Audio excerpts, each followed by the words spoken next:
It was at this moment that he knew. He bucked up. Welcome. You're listening to Bucked Up with Sam Buck. Fucked up. Now you fucked up. Now you fucked up. Now you fucked up. Now you have fucked up. All right, there you go. I can hear you now. What's going on? There we go. What's up, man? Son, I just woke up. I work a night shift, so I just woke up. So I was just like, I'm like a vampire right now, bro. No, thank you for coming on. Is there any way? Do you mind turning your phone sideways for it, just to fill out the camera? Sorry. You work a night shift? Yeah. Yeah. Hold on, let me get myself right. No problem. Thank you so much. I'm really happy you reached out because I've been listening to all your shit, and I'm a real fan. Like, I'm really happy you reached out because your shit's amazing. Bro, that's what's up. That's what's up, bro. Damn.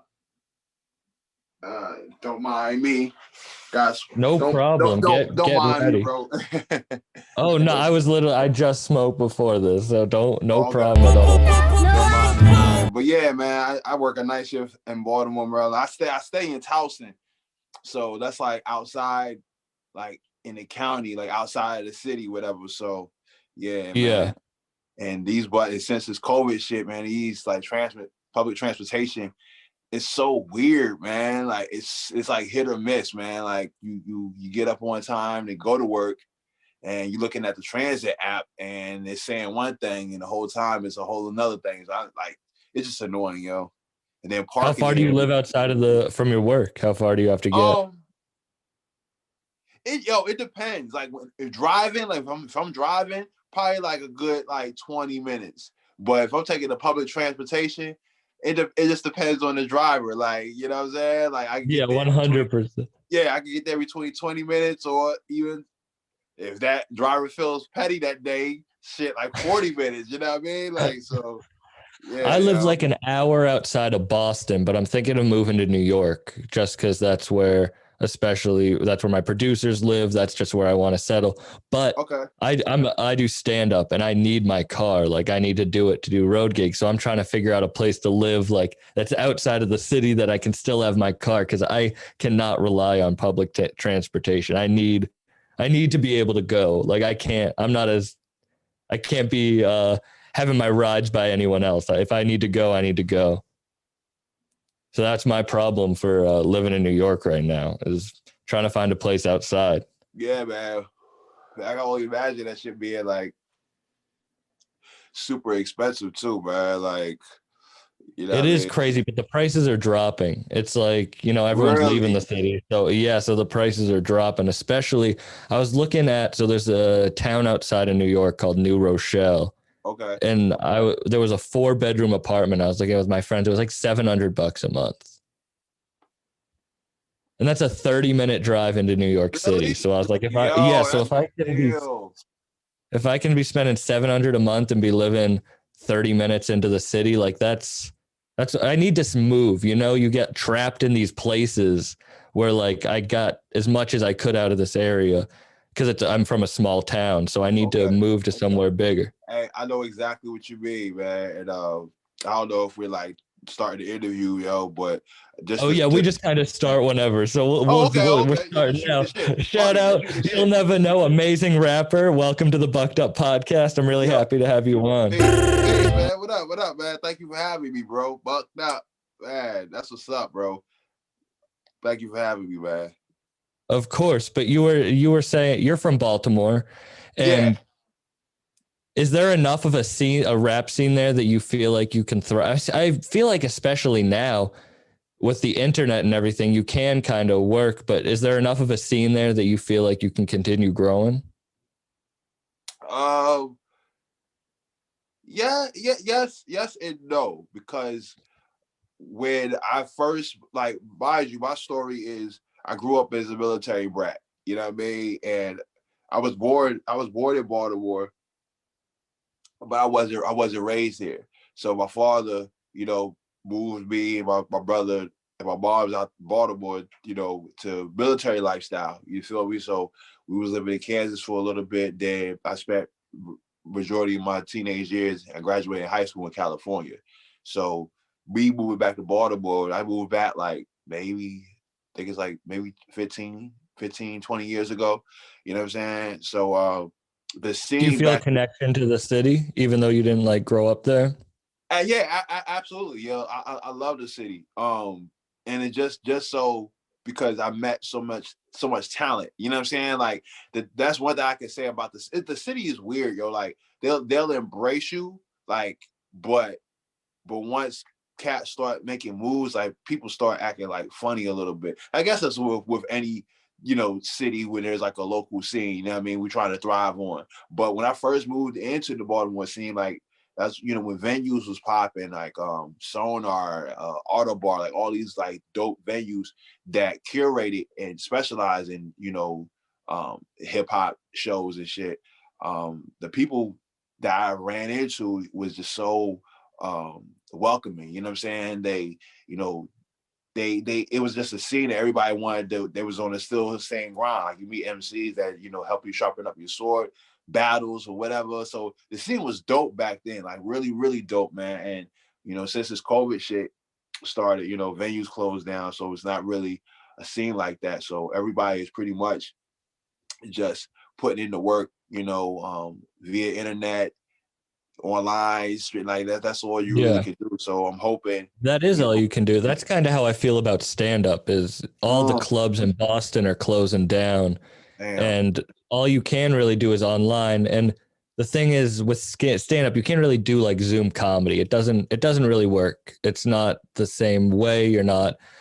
So like I can do this podcast and I get to talk to you and like I get to create an art form that's different than before, but I do miss the going out and the live performance part of it. Yeah, same here, man. I miss doing shows, man. Like I'm missing out on so much money. Like doing like selling merch and stuff, like, cause that's my thing. Like, don't get me wrong, I enjoy, writing and being in the studio, but my real passion is being out there on that stage, like, and just talking to the people, that people know that I'm nice. You know what I'm saying?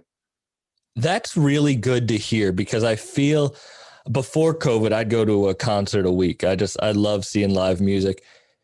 And I do have, there's rappers who do care about the live performance, and there's rappers who don't give a fuck about it. And you can really tell, and it affects how you see them afterwards. Like, it really does.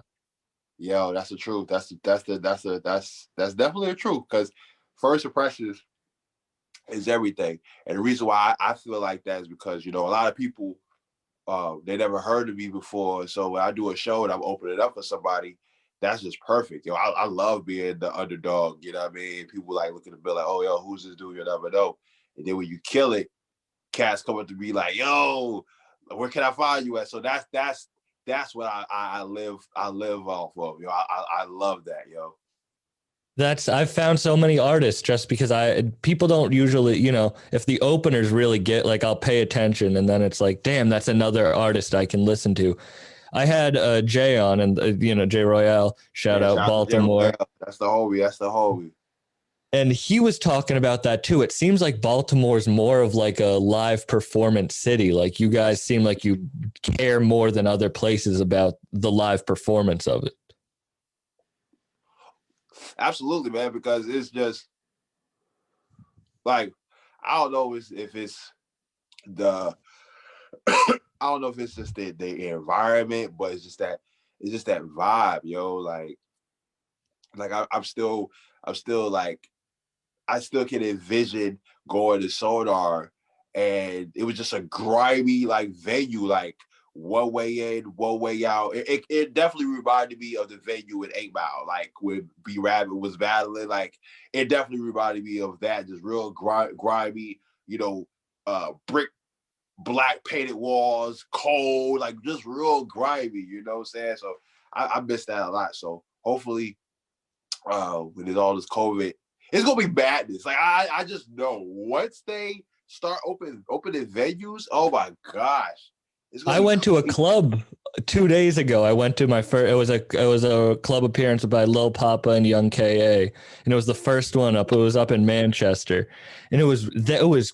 I was like, damn, this feels like the old world again. It was weird. It was like the first time I had been in like a venue.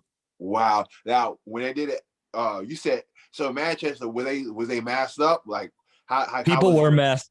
people were masked up, but New Hampshire is kind of like, they're live free or die. That's their slogan. Like they don't really, that's like Florida. They don't really give a fuck up there. So I don't stay up there a lot, but it was the first like performance. So I was like, I got to go see this. I have to go support live music. That's what's up. That's what's up, man. How long do you live in Kansas for? Because you have a very unique style, but you're in this kind of new generation of artistic rap. And it's weird because Kansas has a lot of artists out of it. I was just talking to Me Fucks. He lived in Kansas. You got Conductor Williams. You got a lot of people out of there. I'm not really familiar with like the whole Kansas scene like that. But when I was living out there, like, you know, a little bit elementary school and through my first year at high school. And then that's when I ended up going to California. But the funny thing when I moved to California was because when I started entering, you know, the early stages of this hip hop shit, I was just like everybody else. I was just trying to figure it out. And I started just like everybody, battling, ciphering, just, you know, just trying to sharpen my sword and prove a point. So once I moved to California, transitioned out there, it was like the whole vibe and the whole energy changed, yo, because I met so many dope cats. Like our first day in school, yo, like I battled. Like my first day in California, you know what I'm saying? So it was just, they take that shit serious. Like that freestyle shit, yo, they take that shit serious out there. Is that how you get? So I don't know how to get into. Is that how you got into rapping? Is the ciphering and the rap battles?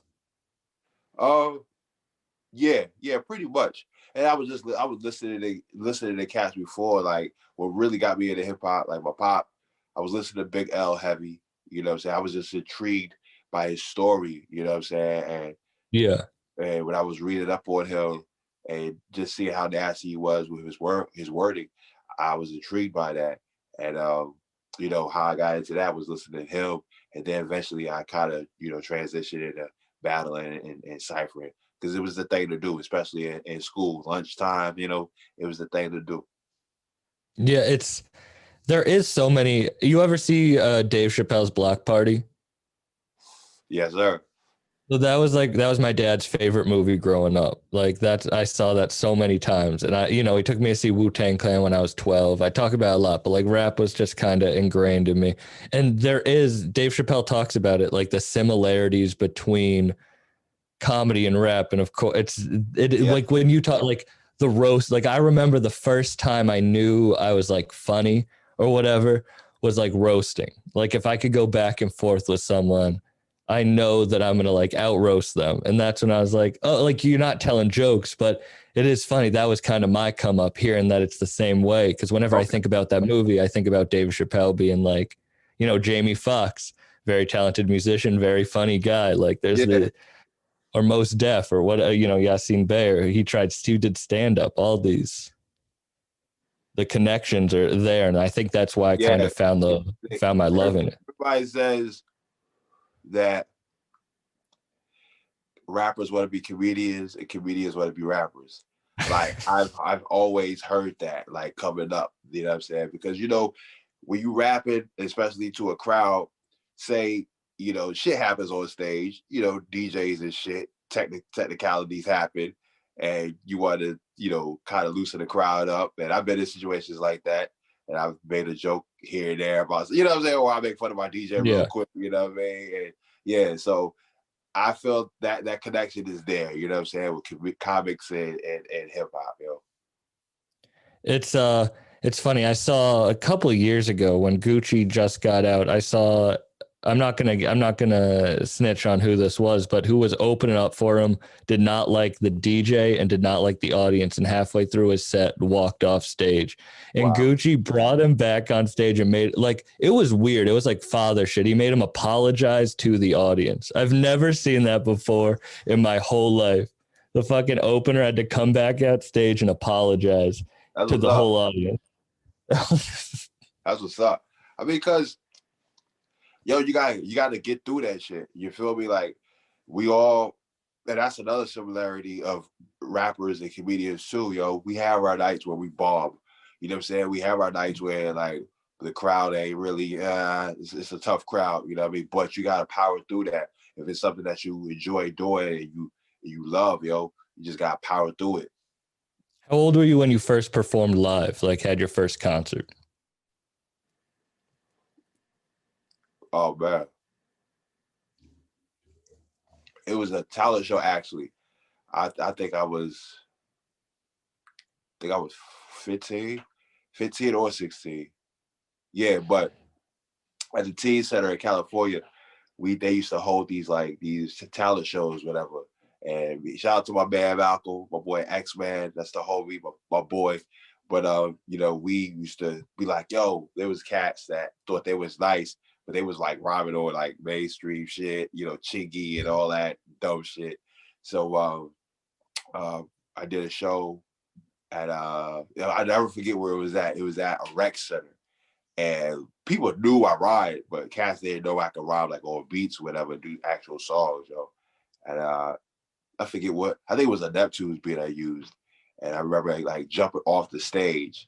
I lost, I came in second, but I jumped off the stage and I had like everybody rocking. I just remember that. My father has it on tape or VHS. I was telling my age, but you know what I mean? Like I just remember that moment, yo, like that was dope. And I still get them like jitters, like to this day, man. I still get them like that feeling before I hit that stage, like, you know what I mean? Like, okay, well, I'm about to rock this first song. Let's see if they rocking with me.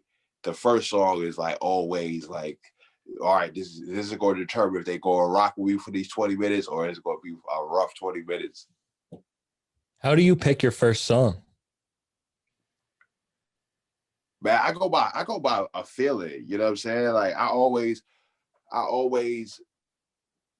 whenever I perform, that first record has to be a banger, you know what I mean? Like it has to be something, whether it's bar heavy or the beat is crazy, you know what I'm saying? Like people tell me I have a good ear for beats, you know what I mean?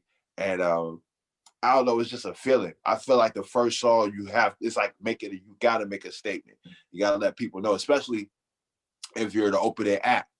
You need to, you know what I mean? Because everybody's not there to see you. Everybody's there to see the headliner. So you gotta come through like, yo, I'm gonna wake y'all up. You gotta bring it. What's your first show back? What song you open up with? Say that again? First show back, what song are you opening up with? Man, first show back, I'm probably gonna start off with My God, produced by J.R. Swift. I'm probably gonna start off with that because that joint's a banger. Because I actually, dude, Technical Foul is I've been listening to that on repeat. That's fucking, I love that. Thank you, bro. Thank you, man. And you know what I'm saying? Hope you bought a tape cassette. You know what I'm saying? It's still available. Anybody that's listening, tapes is out. What's your website? What's your website? So if people listening, if they want to buy your shit. It's magnetic.com/shop. It's mgntk.com/shop. You know what I'm saying? We got everything. Tapes. Trying to get this shit up. Yeah, man. Definitely pick some shit up, man. But I appreciate you fucking with that Technical Foul, yo. That's amazing. And I want to get to talking about that, but just back to your first performance, how'd you pick the first song you were going to perform? Was that your first full song that you wrote, or did you have like a bunch and you were like how'd you pick? Man, actually, like when I heard about if I can remember, when I heard about the talent show, like I didn't really know about like song structure, you know what I'm saying? Like I didn't really know about like any of that. So this is like days of Kazaa and LimeWire and shit. So, you know, I was just downloading instrumentals and I was just trying to figure out, okay, what would be a dope instrumentals I gotta let people know that I'm nice, you know? So yeah, I was really into tunes back then. It's funny. Like, I mean, you did it, what you said, 15, 16. And when you got on stage, did you know, like, did you get that feeling when you're like, oh, this is it? This is. Oh yeah. Cause it's like a high. It's really a high. Like when you're performing, it's really a high. It's the dopest feeling ever, yo. Like the illest feeling ever, man. You know what I'm saying? Like, every time I perform, I never go on stage under the influence. Like I gotta be focused. You know what I'm saying? Like I have to be focused. Then afterwards, I can go ahead and have some fun. But when I'm about to hit that stage, I'm focused, I'm sober, I'm chilling, and it's the great. And then when you're performing, it's like it's the greatest high. Like you get high on stage just to see that crowd reaction, just hear the people. You know what I mean? It's funny because people get so drunk and they go up on stage or drink. I can't drink and go up on stage. That's just not something I do. I do smoke before I go up on stage, but it is kind of like, it is a different feeling when I don't. I feel there's like pluses and minuses to both of it, but I definitely, I don't go up on stage sober. I do smoke beforehand. Okay. And it is, I don't know if it helps me or hinders me. It helps my mind, but it probably hinders my performance, if that makes sense. No, that makes sense. So you were 15 and you were like, this is it. And it's funny, when I got on stage, I was 17 for the first time and I was like, this is it. And you said you didn't know you didn't know song structure, just like I didn't know joke structure, but I wonder where that, like, you know, when you found your passion. Even if you don't know how to do it, it's weird. It's like a connecting. It's like a puzzle piece that fits. Oh man, that's a good question. I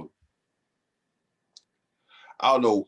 Once I got on stage, and I was like, I don't know. I guess I just kept going. I just kept going at it. You know what I'm saying? I didn't get like deferred. I didn't get discouraged.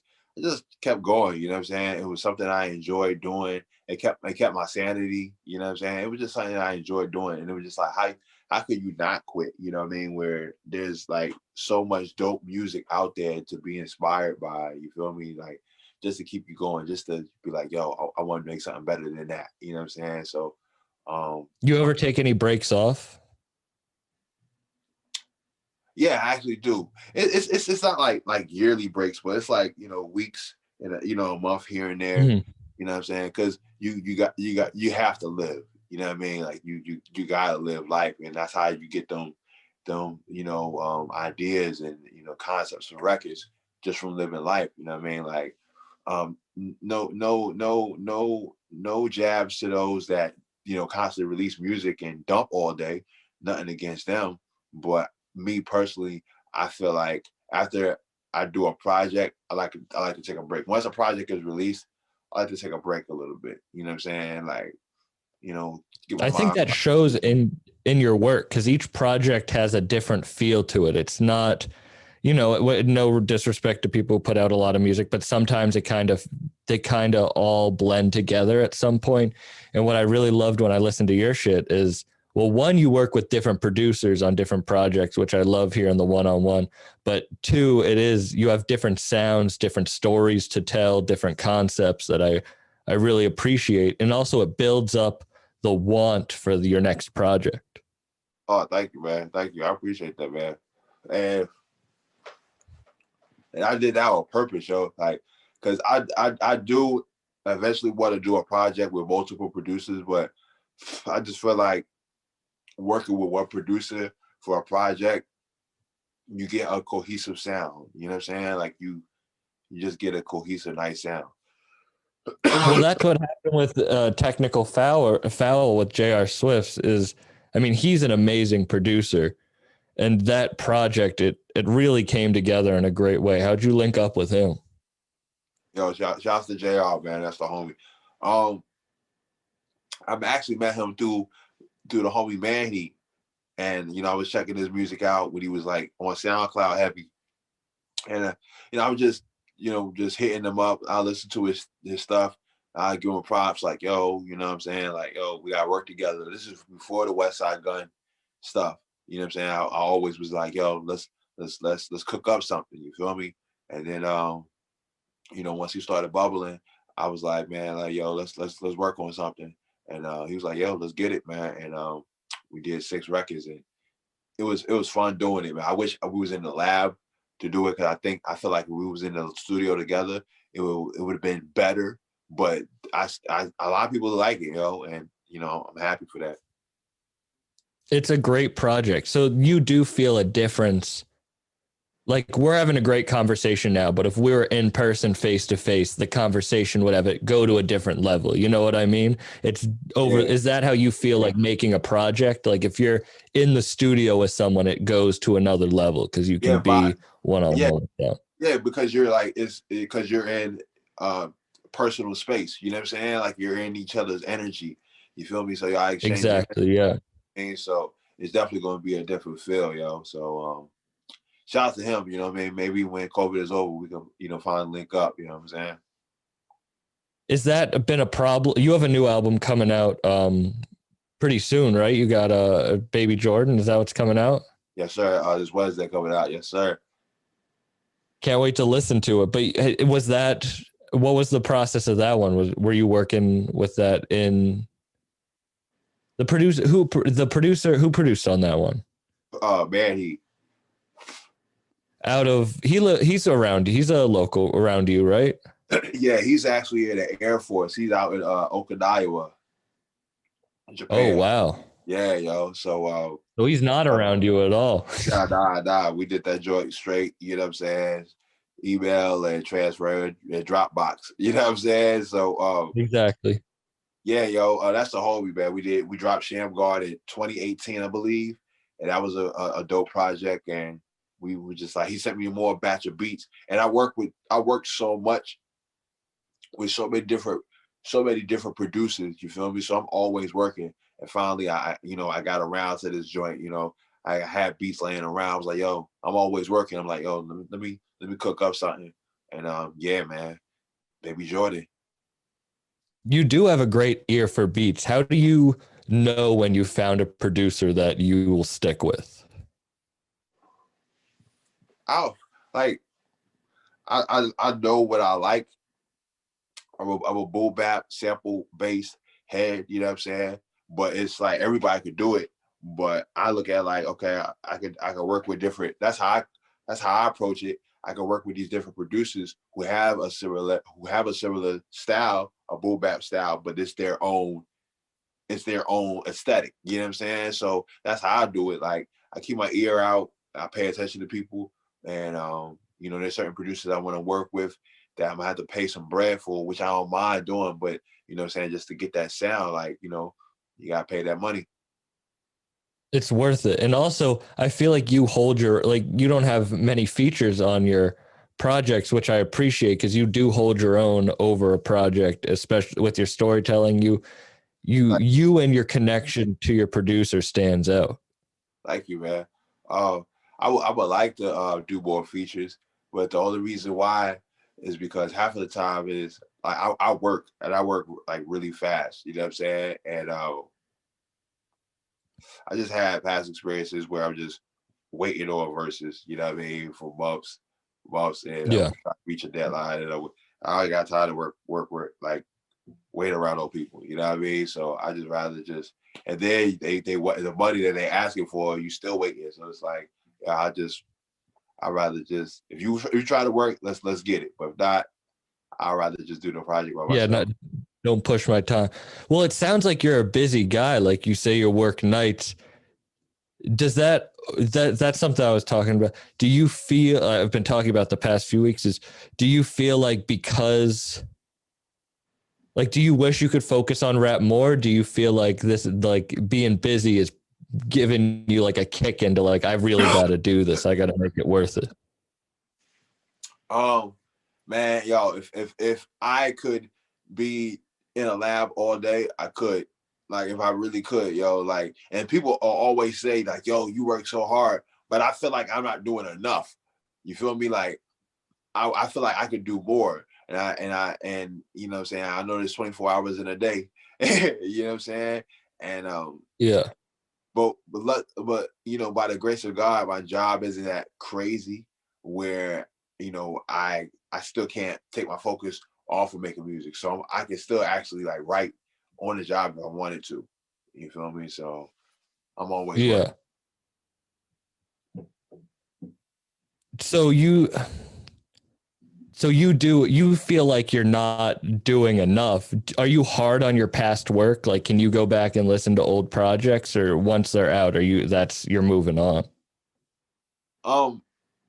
once they're out, I just move on to the next. You know what I'm saying? Like I'm about to start a new project tomorrow, actually. You know what I mean? With God Sends Beats, called The Ghost of Reggie Lewis. So I already got like projects planned. You feel me?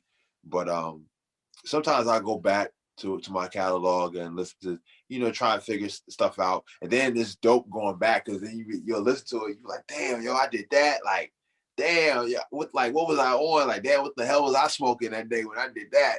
So yeah. And the dope thing about going back to your projects is you remember where you was at. Like I can, like every song I did, like, oh, I remember, like, damn, I remember that studio session. I remember that was crazy when we recorded that. Or I remember where I was at when I was writing that shit. You know what I mean? So it's always dope to, go back and, pay homage to your old shit so you can move forward in the future. Well, that's funny that you say that because it's either two, when I ask that question, it's either I cannot listen to my shit, like, or it's like, no, like I love remembering the story, and it show like confidence is everything. That's your thing. Like confidence, I guess you're using it. You're not just preaching, you're using it too. Yeah, absolutely, man. Absolutely, yo. Yeah, that's you have to believe in yourself. That's the only way that you can kind of like. Yeah, you have to, man, because I know my style is still hip hop, but it's different from everybody else. Like what's out right now, you know what I mean? Like everybody's a killer, so everybody's selling drugs. You feel me? Which I don't mind that, but I can't listen to that all day. You know what I mean? Like I'm trying to bring that Elzai, that little brother feel again, that Doom feeling again. I'm like that Jean Grey feeling, that blue shit. I'm trying to bring that aesthetic back. You feel me? Where Cass is just rapping. Do you feel like recently you've been able to find that? I feel like it's coming back more. Or do you feel like it's going away? Yeah, I believe so, man, because I feel like, there's a lane for everybody. Like that's the beauty of it. And I honestly, I gotta salute Westside Gunn. I have to salute him, because I feel like he brought that shit back, So now, people that do sample beats and do lo-fi shit and raw shit are able to, compensate and lyricists. There's more lyricists that can adapt to some type of beats. You feel me? So, yeah, man, I definitely feel Westside Gunn paved the way for that shit. Yeah, and they putting on other art. I love the you saying that there's a lane for everyone is 100% true. It's not like there's a limited amount of spots, because you won't be able to make the sound you want if you think there's a limited amount of spots. You're going to try to do lowest common denominator shit, right? And like, and the stuff, that the people you were mentioning, whether it be, LZ, Doom, Little Brother, if they were doing lowest denominator music, they wouldn't be making the stuff they did, and they wouldn't be inspiring the way they did. And it is tough because it's a slower build probably, but it's more fulfilling in the end. Like you feeling fulfilled by your project is a lot better than an artist who is like, I want this album to be popular. It maybe gets a little bit of press, but then they look back and they're like, that's not the sound I wanted to do. I feel you, man. I always try to make the next project better. You know what I'm saying? Like I don't, sometimes I go back and I listen to shit. I'm like, why did I say that? I could have said it this way. You feel me? But it's all about growth. And I will say, and the good thing is, I don't know if you get like, if you, have your comedies, sets recorded, but have you ever been in a situation where somebody, like, you're not even focused on that, like you did a gig that was like 2+ years ago and you're on to more shit, but then somebody randomly like hollers at you like, yo, I just seen this video, yada yada yada, or I seen, yo, this shit is dope, yo, and then it makes you go back and look at that shit like, damn, like, oh man, I wonder what that viewer was looking at, like why was that funny to that viewer, you know what I mean? Right, because you'll look back at it and be like, "That's so simple," but that shows that you're doing the right thing. My first set I've ever did, first Okay. set I ever did was on the #1 live stand-up podcast of all time, like at the most famous comedy club. I used a fake ID to get in, and I just got picked randomly to be brought up. So it was like put out to like 100,000 people saw it, and that was the first time I ever did stand-up, and it scared me. I didn't do it again for a couple of years because I was like, I like blew my load of it. I couldn't,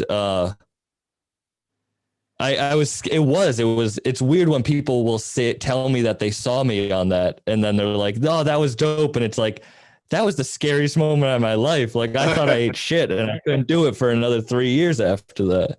Oh my gosh, man. Oh, it just reminds me of the time where I won my first rap battle. Like it was for some money. It was in Baltimore, and just that feeling, man. Like I remember like that feeling that you were saying, like that was the scariest shit. Like yo, it was scary, yo, because I lost 2 battles prior to this, and I was like, yo, I cannot lose this battle. I can't. And it was just like, it was a weird type of energy, man. And I was scared to death, man, but I went through that shit, ended up winning the whole shit, and the excitement was just fulfilling. And people still to this day, come up to me, be like, "Yo, I remember that day, that battle. That was years ago, yo." I was like, "Damn, yo, I ain't even had no facial hair back then." Like, do you for rap battling? Do you prepare and then go in, or is it all off the top? It's both. It's both. If any battle rapper tells you that they do strictly off the top, it's both, man. Like it's both improvised and it's often premeditated. You know what I'm saying? You might have some lines because I have lines all the time. I'm always thinking. My mind is always moving, yo. So any idea that I have, whether it's a one-liner, a punchline, or a pattern, I got to put it in my memos in my phone. You know what I mean? But man, like, I feel like it's a little bit of both, yo. Do you write like longhand, or do you voice memo your shit? Because you have a very unconventional flow, and that's what I like about it. But do you write longhand, or do you have to speak it out? I actually write. Yeah, I actually write. And then sometimes when I'm about to rehearse before I get in the lab, I'll work on the song, maybe a couple of weeks before I get into the lab. And then I'll, go in my memo, my voice notes, and I'll just, spit the acapellas. And I'll listen to it just to make sure, my cadence is right. So then once I get into the studio, I'm locked in, you know what I mean? Because that's another thing about me. I don't waste time, especially if I'm paying for something. Like I like that shit. I'm in and out. You're not going to waste your time. So you said you're working on your next album. What's the process that you're going to do do you have a concept going in, or what's your process for starting that? The project is called The Ghost of Reggie Lewis. It's a second installment to the first joint I did, The Ghost of Lynn Bias. But Baltimore, he went to Dunbar. Just basically, paying homage to him through hip hop. You feel me? Produced by my man God Sans Beats. It's a good brother of mine. I've known him forever, like since I moved to Baltimore. And to me, he's like the elite, like a legend, like for real. Like if you come to Baltimore and you ask for either Tislam the Great or God Sans Beats, people are going to know that's that guy.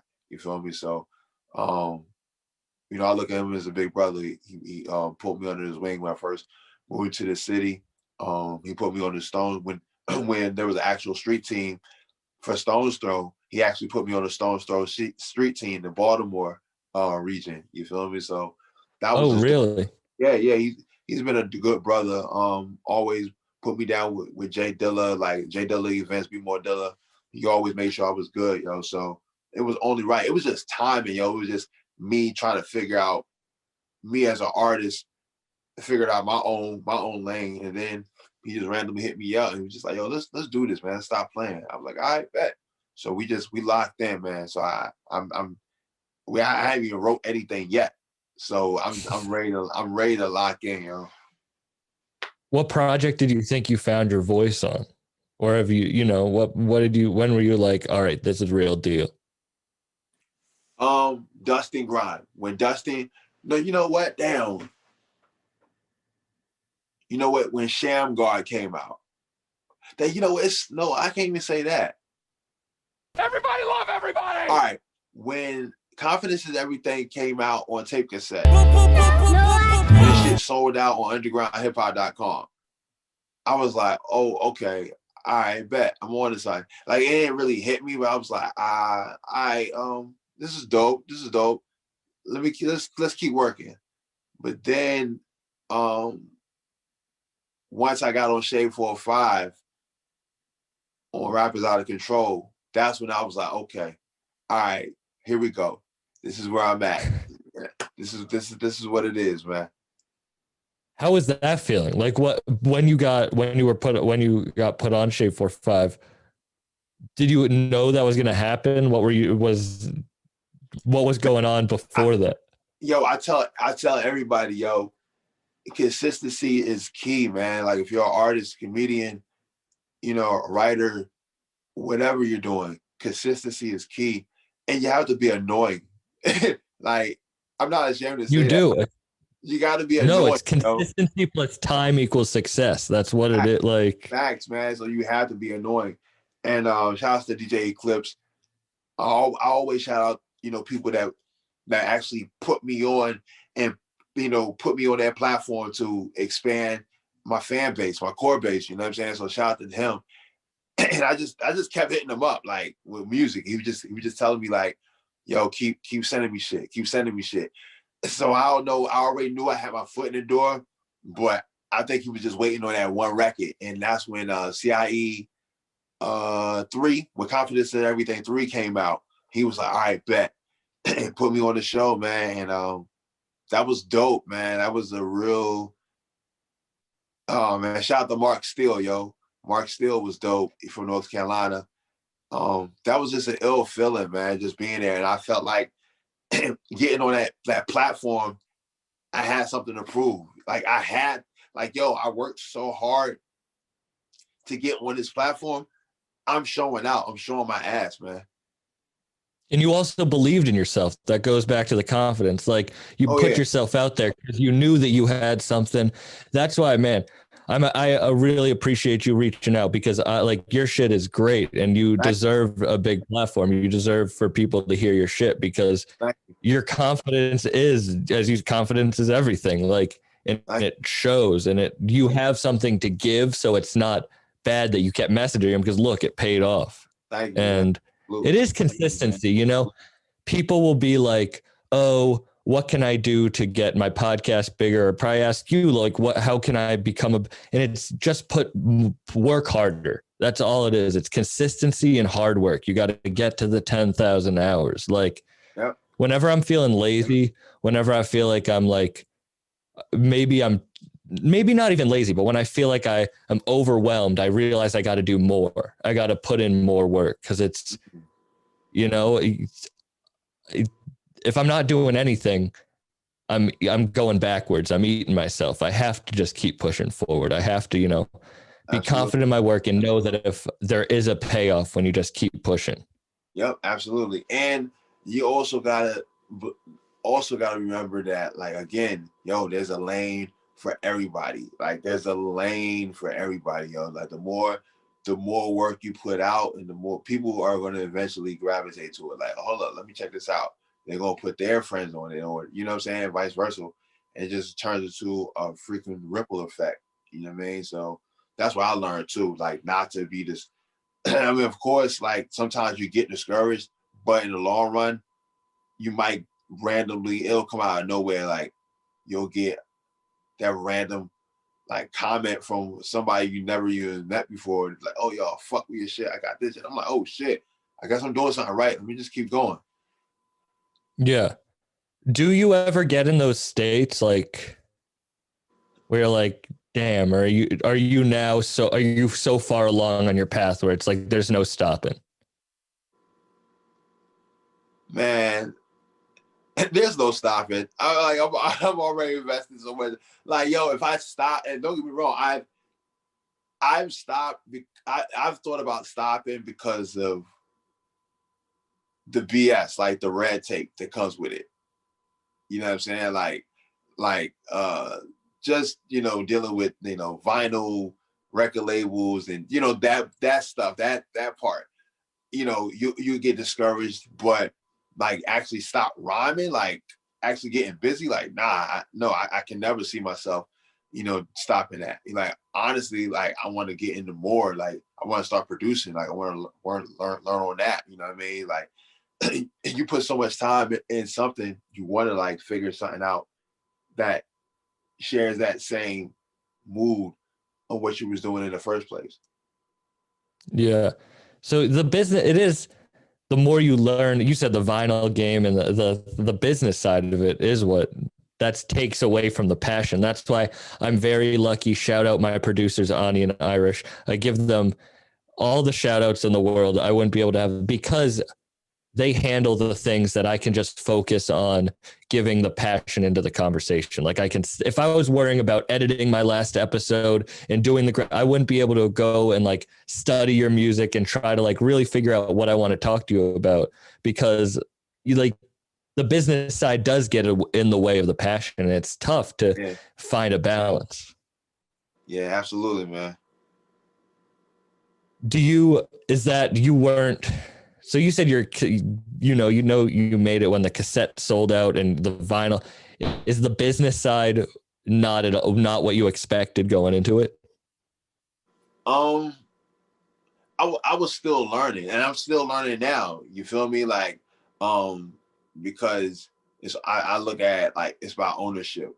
You know what I'm saying? Everything is about ownership. Like, yo, like I'm not about to give you these vocals for $1,200 just for it to be pressed up on vinyl. Like, nah, yeah, like I need more than that. You know what I'm saying? Like I'm giving you my master. Like, nah, I need more. And then y'all have the rights to that. Like, nah, I need ownership.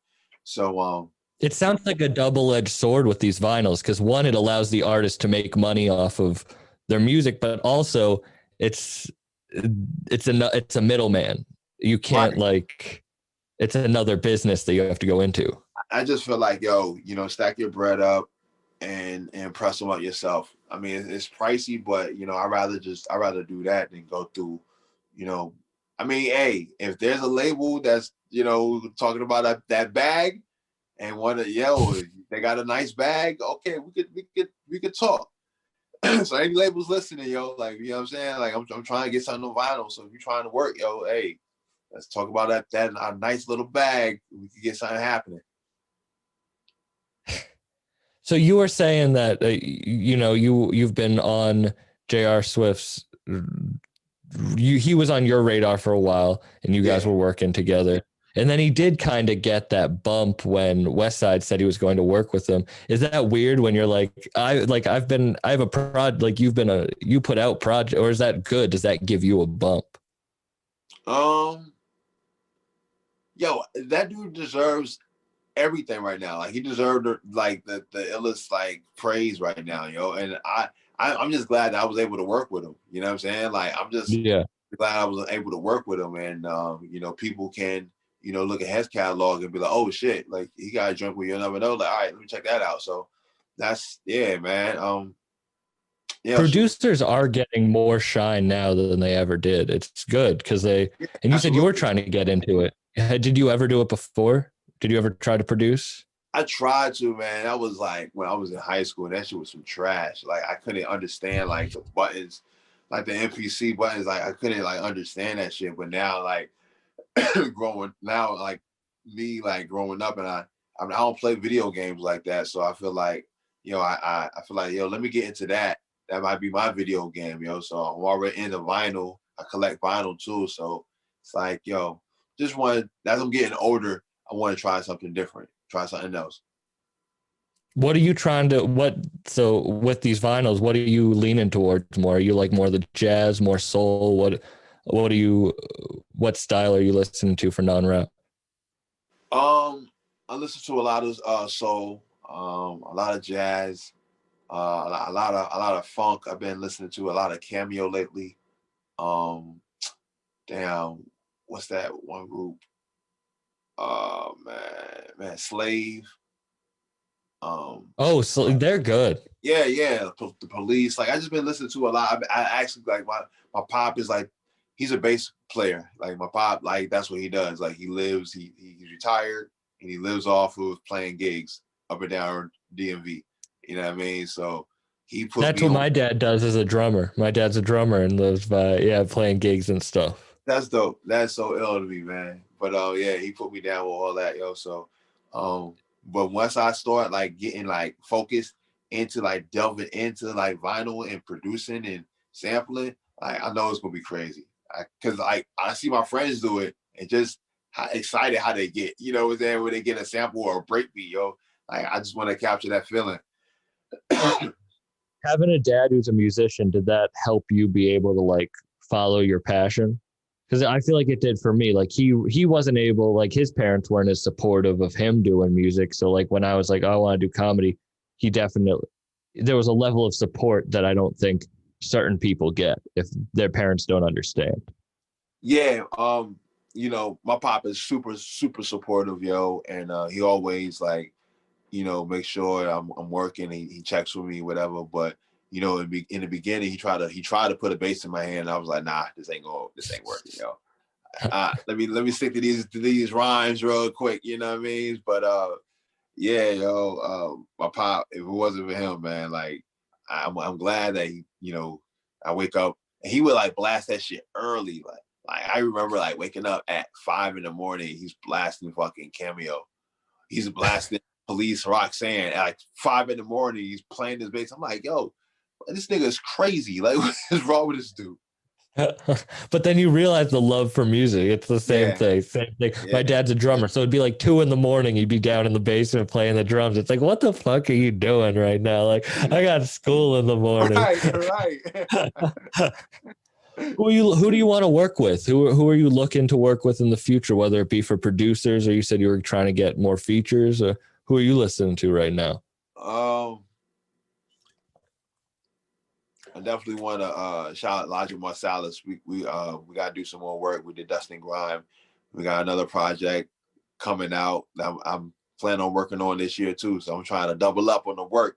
So is that going to be a concept project too?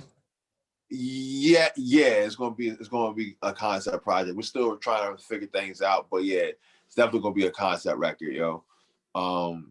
But I want to work with Theravada, Concept Jackson, Fly Anakin, Doof. Who else? I love Concept Jackson and Fly Anakin. They're dope. They're real dope. Blue. I want to work with Blue, Jean Grey. Like there's countless like people I would love to work with, man.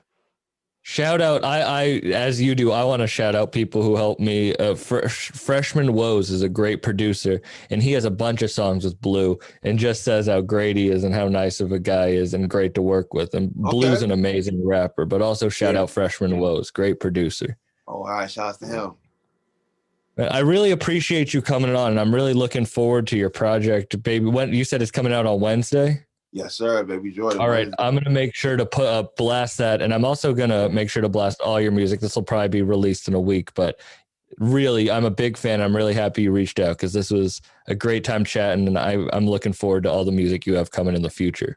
Yo, thank you for having me, man. Word up. We'll put your Instagram at the bottom, but you're at You'll Never Know Hip Hop. Yeah, at You'll Never Know Hip Hop is ULLNEVANO Hip Hop. One word. And make sure to buy your merch and your cassettes and your vinyls when you have that, and really support artists because that's the way you do it. Thank you. Yeah, we got cassettes, we got the vinyl, and we got CDs too, yo. So, and it's gonna be a limited run of cassettes for Baby Jordan as well. Awesome. Look out for that, and I'll be promoting that. And thank you so much for being on. Man, thank you, man. Thanks for having me, bro. But all right, wait. All right, thank you so much for it. Sorry, I was just cutting it there, but no. Thank you. I really appreciate you coming on. I'm really happy that we got to have this. Yeah.